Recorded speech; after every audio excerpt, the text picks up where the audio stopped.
अस्सलामुअलैकुम स्टूडेंट्स। उम्मीद करता हूँ आप सब खैर खैरियत से होंगे। आज का हमारा जो टॉपिक है वो है एजाइल मेथोडोलॉजी। आज हम इसको कम्प्लीटली समझेंगे। ये बेसिकली हमारा दूसरा प्रोसेस मॉडल है। पहला प्रोसेस मॉडल हमने प्रीवियस वीडियो के अंदर कर लिया था, जिसका नाम था वाटरफॉल मॉडल। तो आज हम एजाइल मेथोडोलॉजी को समझते हैं और इसके जो कॉन्सेप्ट्स हैं उन्हें अंडरस्टैंड करते हैं और देखते हैं कि इसमें और एजाइल मेथोडोलॉजी के अंदर और जो वाटरफॉल था उनके अंदर बेसिक डिफरेंस क्या है और एजाइल मेथोडोलॉजी जो है वो कहाँ-कहाँ पर यूज़ होती है, इसका बेसिक जो कॉन्सेप्ट है वो क्या है। तो सबसे पहले चलते हैं व्हाइट बोर्ड के ऊपर और इसका जो कोर कॉन्सेप्ट है एजाइल मेथड का, इसके कोर कॉन्सेप्ट को अंडरस्टैंड करने की कोशिश करते हैं और देन फिर बुक से इसे रीड करके इसकी अंडरस्टैंडिंग को बिल्ड करेंगे। तो यहाँ पर मैंने व्हाइट बोर्ड को ओपन कर लिया है। यहाँ पर जो मेन डिफरेंस आपको नज़र आ रहा होगा इसमें और जो वाटरफॉल मॉडल था उसमें, तो आप देख रहे होंगे कि ये एक सर्कुलर फॉर्मेट के अंदर मूव कर रहा है। पहले रिक्वायरमेंट, फिर डिज़ाइन, फिर डेवलपमेंट और फिर टेस्टिंग, देन डिप्लॉयमेंट और देन रिव्यू। उसके बाद अगेन क्या हो रहा है, रिक्वायरमेंट के सेक्शन के ऊपर हम आ रहे हैं। जबकि आपको पता होगा कि वाटरफॉल मॉडल के अंदर क्या हो रहा था, हम लीनियर फॉर्मेट के अंदर मूव कर रहे थे। तो मेन डिफरेंस इनका क्या हो गया, एजाइल के अंदर हम क्या करेंगे, सर्कुलर फॉर्मेट के अंदर मूव करेंगे और हम अगेन जो हमारा फर्स्ट प्रोसेस था उसके ऊपर हम अगेन भी आ सकते हैं। लेकिन जो हमारा वाटरफॉल मॉडल था उसके अंदर क्या चीज़ थी, हमने लीनियर स्ट्रक्चर के अंदर ही मूव करना था। ये इनके अंदर एक मेन डिफरेंस हो गया। उसके बाद हम इसको पढ़ते हैं और इसको देखते हैं देन। तो यहाँ पर जो फर्स्ट पॉइंट है हम इसको पढ़ते हैं और इसकी अंडरस्टैंडिंग को बिल्ड करते हैं। तो सबसे पहला पॉइंट क्या है, फ्लेक्सिबल एंड अडॉप्टिव मॉडल। जो एजाइल मॉडल है वो क्या है, फ्लेक्सिबल भी है और अडॉप्टिव भी है। क्यों है ये फ्लेक्सिबल, यहाँ पर आपको स्ट्रक्चर में ही नज़र आ रहा होगा कि हम जो है यहाँ से सर्कुलर फॉर्मेट के अंदर मूव करके अगेन रिक्वायरमेंट के ऊपर आ रहे हैं। तो इस वजह से इसे हम फ्लेक्सिबल कह रहे हैं। हम अगेन जो है अपनी रिक्वायरमेंट के अंदर आके अपनी रिक्वायरमेंट को चेंज कर सकते हैं। इसी तरह हम यहाँ पर डिज़ाइन में आकर डिज़ाइन को अगेन चेंज कर सकते हैं। डेवलपमेंट के अंदर आकर जो हमने चीज़ें डेवलप की थी उन्हें भी हम आसानी से चेंज कर सकते हैं। जबकि जो हमारा वाटरफॉल मॉडल था उसके अंदर हम ऐसा नहीं कर सकते थे। दूसरा पॉइंट देखते हैं, focus on delivering small parts of the projects. यानी कि ये क्या करता है, इस चीज़ पे किस चीज़ के ऊपर ये फोकस करता है, स्मॉल पार्ट्स के ऊपर, कंपोनेंट्स के ऊपर फोकस करता है। जब आपने फर्स्ट आइट्रेशन, मैं आइट्रेशन का कॉन्सेप्ट आपको समझाऊंगा, जब आप फर्स्ट मूव करेंगे सर्कुलर के अंदर, ऐसे आपने फर्स्ट मूव किया सर्कुलर में, तो आपके पास जो चीज़ें बन के आई, आप कंपोनेंट बेस्ड चीज़ों को बिल्ड करेंगे। जैसे आपने डिज़ाइन बनाया तो डिज़ाइन के अंदर आपने क्या किया, आपने कुछ कंपोनेंट्स बना लिए। आपने क्या किया, जितना भी आपका सॉफ्टवेयर बना था आपने उसे कंपोनेंट्स में बनाया, छोटे छोटे पार्ट्स के अंदर बना दिया। जब आपकी रिक्वायरमेंट चेंज हुई तो आपने क्या किया, आपने पूरे सॉफ्टवेयर को चेंज नहीं किया, बल्कि आपने जिस कंपोनेंट की आपको ज़रूरत नहीं थी या जिस कंपोनेंट के लिए रिक्वायरमेंट बदली थी, आप सिर्फ उस कंपोनेंट को ही चेंज करेंगे। फर्ज कर लें आप डेवलपमेंट कर रहे हैं, तो डेवलपमेंट करते हुए आपने साइन अप का पेज बना दिया, उसके बाद आपने लॉगिन का पेज बना दिया। तो रिक्वायरमेंट आ गई कि लॉगिन के पेज के अंदर आपको कुछ और ऐड करना है। जैसा कि हम कहते हैं कि यूज़र नेम और पासवर्ड से ही लॉगिन होगा, लेकिन रिक्वायरमेंट क्या आ रही है कि आप ईमेल से और पासवर्ड से लॉगिन करवाएं। तो यहाँ वहाँ पर जो आपका कंपोनेंट था, जहाँ पर आपने यूज़र नेम रखा था, उसको आप कन्वर्ट कर देंगे या उसको आप चेंज कर देंगे किसके साथ, ईमेल के कंपोनेंट के साथ। तो वहाँ पर आप उसे ऐसे करके मैनेज करेंगे। तो ये हमारा दूसरा पॉइंट था, हमने कैसे करना है, स्मॉल जो हमारे पार्ट्स होंगे उसके अंदर ये सॉफ्टवेयर को बिल्ड करता है। ये तीसरा पॉइंट क्या है जी, तीसरा पॉइंट है आइट्रेशंस। Iterations mean repetitions. ये जितनी बार चलेगा, जितनी बार सर्कल जो है मूव करेगा, इसको हम कह रहे हैं आइट्रेशंस। फर्ज कर लें यहाँ से हम आए और इसको हमने ऐसे करके रिव्यू पे आए और फिर अगेन रिक्वायरमेंट पे आ गए, तो ये हमारी होगी फर्स्ट आइट्रेशन, इसे हम कहेंगे ज़ीरो आइट्रेशन। उसके बाद दोबारा से रिक्वायरमेंट के अंदर कोई चेंजिंग की, रिक्वायरमेंट के अंदर चेंजिंग होगी, देन डिज़ाइन की अगर अगेन चेंजिंग हो जाएगी, डिज़ाइन चेंज होगा तो डेवलपमेंट भी अगेन होगी, फिर दोबारा उसकी टेस्टिंग होगी, फिर डिप्लॉयमेंट होगी, फिर दोबारा क्या होगा, रिव्यू होगा। रिव्यू करने के बाद इसकी आइट्रेशन हो जाएगी हमारे पास 1। अगेन हम दोबारा से रिक्वायरमेंट के ऊपर आएंगे, अगर कोई फिर रिक्वायरमेंट के अंदर बदलाव आ गया है, चेंजिंग आ गई है यूज़र की तरफ से, अगेन क्या होगा, डिज़ाइन में भी चेंजिंग आएगी, डेवलपमेंट में भी चेंजिंग आएगी, टेस्टिंग में भी चेंजिंग आएगी और डिप्लॉयमेंट दोबारा से होगी, देन रिव्यू पे आएंगे। तो हमारा यहाँ पर आइट्रेशन क्या हो जाएगी, 2 हो जाएगी। तो ये क्या होंगी, रिपीटेशंस होंगी, बार बार हम सर्कुलर फॉर्मेट के अंदर मूव करेंगे। अच्छा, ये इसका हो गया तीसरा पॉइंट। चलें जी, चौथा पॉइंट समझते हैं क्या है। टेस्ट ड्रिवन डेवलपमेंट, TDD, इससे क्या मुराद है। अच्छा, इसके अंदर क्या होगा, हम डेवलपमेंट के अंदर क्या करेंगे, डेवलपमेंट का जो हमारा पोर्शन है उसके अंदर या डिज़ाइन के अंदर कर लें, डिज़ाइन के अंदर या डेवलपमेंट के अंदर जब भी हम किसी कंपोनेंट को या किसी भी पार्ट को इंक्लूड करेंगे, उससे पहले हम उसे टेस्ट करेंगे। फ़र्ज़ कर लें कि आपने 2 नंबर्स को ऐड करवाना है, 2 + 3, तो इसके लिए आप प्रोग्राम लिख रहे हैं ऐड का या सम का आपने प्रोग्राम लिखा। तो आप डायरेक्ट प्रोग्राम को जो है वो अपने IDE क्या होता है, एक सॉफ्टवेयर होता है जिसके अंदर आप सॉफ्टवेयर को बिल्ड करते हैं। तो वहाँ पर डायरेक्ट आप जो है अपने सॉफ्टवेयर को अपने जो आपका होगा ये फंक्शन, उसको आप नहीं बनाएंगे। आप क्या करेंगे, किसी टेस्टिंग सॉफ्टवेयर के अंदर अपना जो प्रोजेक्ट हो, अपना टेस्टिंग सॉफ्टवेयर के अंदर आप क्या करेंगे, अपना जो फंक्शन है उसे लिखेंगे। अगर तो वो सही वर्क कर रहा होगा देन आप उसे IDE के अंदर मूव करेंगे। यानी कि अगर आपका फंक्शन आपके टेस्टिंग सॉफ्टवेयर के अंदर सही वर्क कर रहा है देन ही आप उसे एक्चुअल सॉफ्टवेयर के अंदर लेके जाएंगे। कि हमने क्या करना है, सबसे पहले हमने क्या करना है, टेस्टिंग करनी है। किसी भी चीज़ को हमने ऐड करने से पहले उसकी टेस्टिंग करनी है। यहाँ पर मैंने 2 लिखे हुए हैं टेस्टिंग सॉफ्टवेयर, जैसे कि जावा है। तो जावा के लिए एक सॉफ्टवेयर इस्तेमाल होगा, ठीक है, जिसके अंदर आप जावा लिखेंगे। बहुत सारे टूल्स हैं जिनके अंदर आप जावा लिखते हैं सॉफ्टवेयर।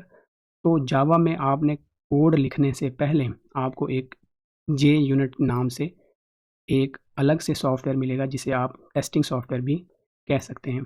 तो इसके अंदर पहले आप प्रोग्राम लिखेंगे, अपना सम का प्रोग्राम 2 + 3। अगर वो आपको आंसर 5 दे रहा है तो देन ही आप जावा के अंदर इसको लिखेंगे। जावा की जो IDE होगी, जावा का जो सॉफ्टवेयर होगा असल जिसके अंदर आपका सॉफ्टवेयर बन रहा है, उसके अंदर आप क्या करेंगे, इसे लिखेंगे, अदरवाइज़ आप उसे देखेंगे। ये किस लिए किया जा रहा है, एरर्स को रिमूव करने के लिए, एरर्स को कम से कम करने के लिए। तो ये पॉइंट हमारा क्लियर हो गया। उसके बाद क्या है हमारे पास, पेयर प्रोग्रामिंग है। पेयर प्रोग्रामिंग, पेयर से मुराद होता है, आपको पेयर का मीनिंग पता होगा, 2 की जो फॉर्मेट होता है उसके अंदर हम कहते हैं, उसे हम कहते हैं पेयर, ठीक है। 2 के फॉर्मेट के अंदर जो भी चीज़ें होती हैं, तो यहाँ पर क्या होगी, पेयर प्रोग्रामिंग होगी, ठीक है। एक बंदा प्रोग्राम कर रहा होगा, उसे टाइप कर रहा होगा, दूसरा उसके साथ बैठकर कोड को देख रहा होगा और उसकी लॉजिक्स को बिल्ड कर रहा होगा, उसके जितने भी पॉइंट्स हैं उन्हें चेक कर रहा होगा। एक क्या कर रहा होगा, कोड करेगा, दूसरा क्या करेगा, उसे उसकी चेकिंग करेगा। यहाँ पर मैंने 2 पॉइंट लिखे भी हैं, ये बुक के अंदर नहीं है। पहला है ड्राइवर, दूसरा है नेविगेटर। ड्राइवर क्या करेगा, कोड को लिखेगा और सिर्फ टाइपिंग ही करेगा, ठीक है, सिर्फ टाइपिंग ही करेगा। तो नेविगेटर क्या करेगा, सिर्फ ये क्या करेगा, देखेगा और लॉजिक्स को बिल्ड करवाएगा। आपके प्रोग्राम के अंदर 2 + 3 कैसे हो रहा है, इसकी जो लॉजिक बनेगी वो कौन बनवा रहा होगा, नेविगेटर बनवा रहा होगा। और एक क्या कर रहा होगा, उसे टाइप कर रहा होगा। अच्छा, ये दोनों रोल क्या होते हैं, स्विच भी होते हैं, दे स्विच रोल्स। क्या करते हैं, जो नेविगेटर था वो ड्राइवर हो जाएगा और जो ड्राइवर था वो नेविगेटर हो जाएगा। ये अपने हिसाब से सब ने टाइम सेट किया होता है और फिर वो इस तरह वर्क करते हैं। इस तरह वर्कलोड जो है डेवलपर्स के अंदर क्या हो जाता है, डिवाइड हो जाता है, एक के ऊपर जो है बर्डन नहीं पड़ता। तो यहाँ पर एजाइल को हमने कम्प्लीटली समझ लिया है। अब हम चलते हैं बुक के ऊपर। बुक की रीडिंग को हम पढ़ के उसको क्या करते हैं, हाईलाइट करते हैं। तो अब बुक के ऊपर से एजाइल मेथड को पढ़ते हैं और इसकी अंडरस्टैंडिंग को बिल्ड करते हैं और यहाँ पर हम डेफिनेशंस और इम्पोर्टेंट चीज़ों को हाईलाइट भी करते हैं। तो सबसे पहले डेफिनेशन पढ़ लेते हैं। Agile methodology is a flexible and adaptive approach to software development। ये क्या है जी, फ्लेक्सिबल है और एडाप्टिव अप्रोच है। आपको ऑलरेडी बता चुका हूँ कि फ्लेक्सिबल क्यों है और एडाप्टिव क्यों है, क्योंकि हम इसके हर पॉइंट के ऊपर जाकर, इसके हर सेक्शन के ऊपर जाकर हम चेंजिंग कर सकते हैं through iteration, through repetition, circle के अंदर मूव करेंगे। अगर रिक्वायरमेंट के अंदर चेंजिंग करनी है देन रिक्वायरमेंट के अंदर भी चेंजिंग कर सकेंगे, डेवलपमेंट के अंदर भी चेंजिंग कर सकेंगे, मॉडल के अंदर भी हम चेंजिंग कर सकेंगे। इसलिए ये क्यों है, क्या है, फ्लेक्सिबल है। अच्छा, एजाइल क्या करता है? Agile focus on delivering small functional parts of a software quickly and adopting to change as the project progress. ये क्या करता है? स्मॉल कंपोनेंट्स को, स्मॉल पार्ट्स को बिल्ड करता है क्विकली, और बहुत जल्दी जो है अगर हमें चेंजिंग रिक्वायर है तो ये क्या करता है? प्रोग्रेस के अंदर, प्रोजेक्ट के अंदर क्या करता है? चेंजिंग को भी इम्प्लीमेंट करने में आसानी पैदा करता है। जबकि जो वाटरफॉल मॉडल था वो क्या करता था? हमें बैक मूव नहीं करने देता था, हमें चेंजिंग्स को इम्प्लीमेंट नहीं करने देता था, वो हमें रिस्ट्रिक्ट करता था। जबकि एजाइल मेथड क्या कर रहा है? हमें क्विकली जो है सॉफ्टवेयर के पार्ट्स भी दे रहा है और प्रोजेक्ट के अंदर चेंजिंग को भी इम्प्लीमेंट कर रहा है। The main idea is to work in short cycles called iteration और स्प्रिंट्स। यहाँ तक इसकी डेफिनेशन है। यहाँ तक जो इसके अंदर मेन आइडिया है वो क्या है? साइकिल्स हैं, आइट्रेशंस हैं, स्प्रिंट्स हैं। ये इसका मेन आइडिया है। नेक्स्ट जो है वो हैं फीचर्स या फैक्टर्स ऑफ एजाइल मॉडल। यहाँ पर मैंने लिख भी दिया है फैक्टर्स ऑफ एजाइल मॉडल। ये जो 3 पॉइंट्स हैं इन्हें आप फैक्टर्स या फीचर्स का भी सेक्शन बना सकते हैं। तो यहाँ पर सबसे पहला जो हमारा फैक्टर है वो क्या है? Continuous iteration. कॉन्टीन्यूअस आइट्रेशन हम ऑलरेडी देख चुके हैं। क्या होगा? हमने सर्कल के अंदर कॉन्टीन्यूअसली मूव करना है जब तक कि हमें हमारी डिज़ायर प्रोडक्ट नहीं मिल जाती। हमने क्या करना है? आइट्रेशंस में मूव करना है, सर्कुलर फॉर्मेट के अंदर हमने मूव करना है। ये हमारी फर्स्ट आइट्रेशन होगी। तो अगर हमारी डिज़ायर प्रोडक्ट हमें नहीं मिली, देन हम क्या करेंगे? अगेन इस सर्कल के अंदर मूव करेंगे। ये हमारी सेकंड आइट्रेशन होगी। तो हमने सर्कुलर फॉर्मेट के अंदर बार बार मूव करते रहना है जब तक कि हमारी डिज़ायर जो प्रोडक्ट है वो बनकर रेडी नहीं हो जाती। तो इसे जो दूसरा नाम दिया जाता है वो आइट्रेशन मॉडल भी कहा जाता है। बहुत सारी बुक्स में इसे आइट्रेशन मॉडल कहा गया है। दूसरा जो पॉइंट है वो क्या है? Test driven development. Test driven development इसे क्यों कहते हैं? हमने वाइट बोर्ड के ऊपर से समझा था कि हमने किसी भी कोड को लिखने से पहले, डेवलपमेंट के अंदर हमने किसी भी कोड को जो है अपनी आईडीई या सॉफ्टवेयर के अंदर, जिसके अंदर हम सॉफ्टवेयर बना रहे हैं, उस सॉफ्टवेयर के अंदर हमने कोड को लिखने से पहले हमने उसको टेस्ट करना है। जैसे कि अगर हम कोई कोड कर रहे हैं तो उसके अंदर हमने किसी चीज़ को ऐड करना है, 2+2 को हमने ऐड करना है, तो उसका जो कोड है उसकी हमने पहले टेस्टिंग करनी है, देन हमने उसे अपने सॉफ्टवेयर के अंदर ऐड करना है, अदरवाइज़ हम उसे ऐड नहीं करेंगे। टेस्टिंग क्यों ज़रूरी है? ताकि हमें एरर से हम बच सकें। देखें, एक बड़े सॉफ्टवेयर को चलाना जो है वो थोड़ा डिफ़िकल्ट होता है, उसको कंपाइल करना मुश्किल होता है।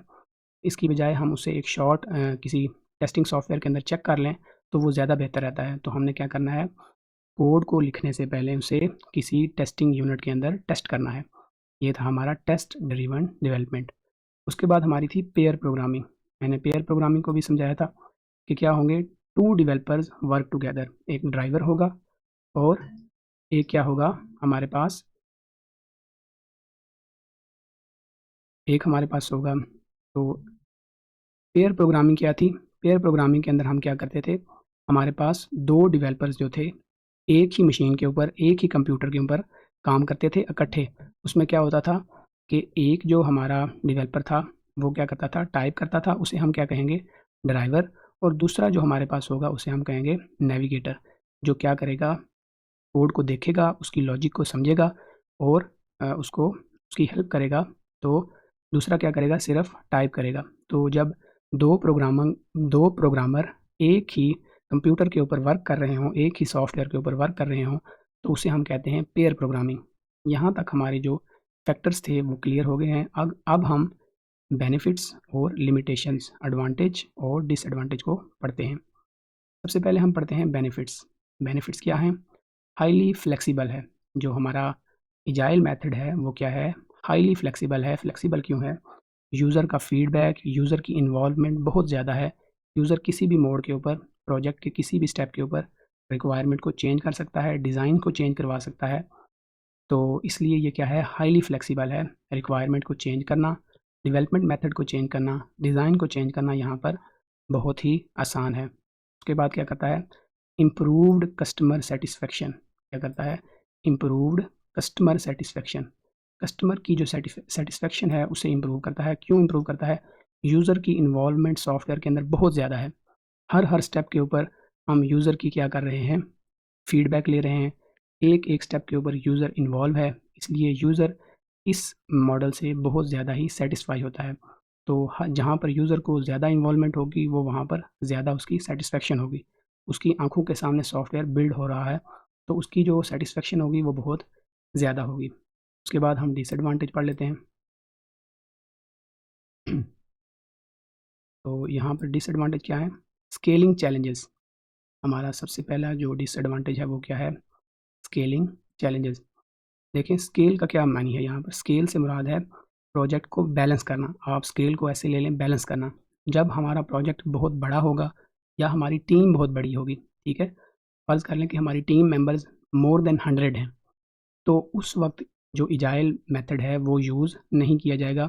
लैक ऑफ कम्युनिकेशन की वजह से, जो इंटरेक्शन होगी डेवलपर्स के अंदर उसकी वजह से, या जो है प्रोजेक्ट के बड़े होने की वजह से। तो जब प्रोजेक्ट बड़ा होगा या टीम बड़ी होगी तो स्केलिंग इश्यूज़ आएँगे, प्रोजेक्ट को बैलेंस करने में बहुत ज़्यादा मुश्किल आएँगी। तो इस वजह से ये सबसे बड़ी इसका डिसएडवांटेज है कि ये भी बड़े प्रोजेक्ट्स के लिए, बहुत जो हाई कम्प्लेक्स प्रोजेक्ट्स होते हैं उनके लिए ये इस्तेमाल नहीं हो सकता।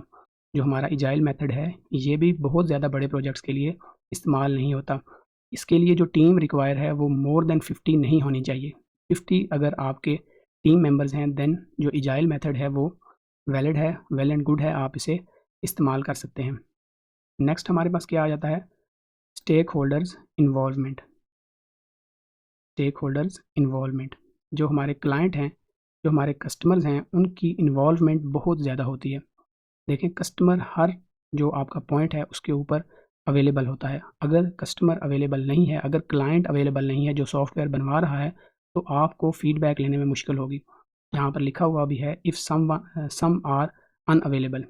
अगर आपका कस्टमर या आपका क्लाइंट अवेलेबल ही नहीं है, तो आपको सॉफ्टवेयर को बिल्ड करने में क्या होगा? दुश्वारी पैदा होगी।